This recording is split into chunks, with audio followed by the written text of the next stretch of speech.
Hello, ഇന്ന് സിമ്പിളായിട്ട് ഉണ്ടാക്കാൻ പറ്റിയ എള്ളുണ്ടേൻ്റെ റെസിപ്പിയാണ്. ഇതിന് വേണ്ടിയിട്ട് 1 കപ്പ് എള്ള് എടുത്തിട്ടുണ്ട്. ഇനി ഇതൊന്ന് നന്നായിട്ട് കഴുകിയെടുക്കണം. 2-3 വെള്ളത്തിൽ നന്നായിട്ടൊന്ന് കഴുകുക. എള്ള് കുതിർന്നു പോകാണ്ടിരിക്കാൻ വേണ്ടിയിട്ട് വേഗം തന്നെ കഴുകിയിട്ട് ഒരരിപ്പയിലേക്ക് മാറ്റി വെക്കണം, അല്ലെങ്കിൽ എള്ള് കുതിർന്നു പോകും.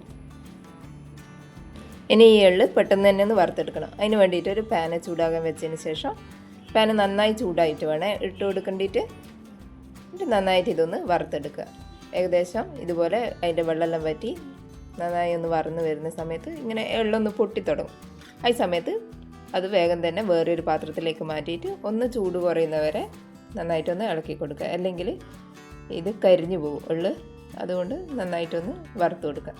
പിന്നെ ഇതിന് വേണ്ടിയിട്ട് ശർക്കര പാനി ഉണ്ടാക്കണം. അതിന് വേണ്ടിയിട്ട് ഒരു 3 ശർക്കര ഒന്ന് പൊടിച്ചെടുത്തിട്ട് ഒരു പാത്രത്തിലേക്ക് ചേർത്ത് കൊടുക്കുന്നുണ്ട്. അതിൻ്റെ അകത്തൊരു 1/4 കപ്പ് വെള്ളം കൂടി ചേർത്തിട്ട് ഇതിന് നന്നായിട്ടൊന്ന് ഉരുക്കിയെടുക്കണം. ഉരുക്കി വന്നതിന് ശേഷം ഒന്ന് അരിച്ചിട്ട് കൂടി ഒഴിച്ചു കൊടുക്കണം.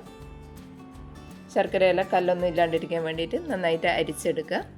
ഇനി ഇതൊന്ന് ഏകദേശം കുറുകി വരുന്ന സമയത്ത് ഇതിൻ്റെ അകത്തേക്ക് നമ്മൾ വറുത്ത് മാറ്റി വെച്ചിരിക്കുന്ന എള്ളും കൂടി ചേർത്ത് കൊടുക്കുക.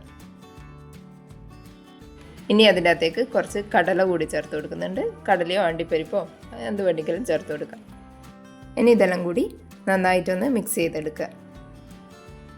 ഒന്നെല്ലാം മിക്സായി വന്നതിന് ശേഷം ഫ്ലെയിം ഓഫാക്കി കൊടുക്കുക. ഇനി ഇത് ചെറിയ ചൂടോടുകൂടി തന്നെയാണ് ഉരുട്ടിയെടുക്കേണ്ടത്.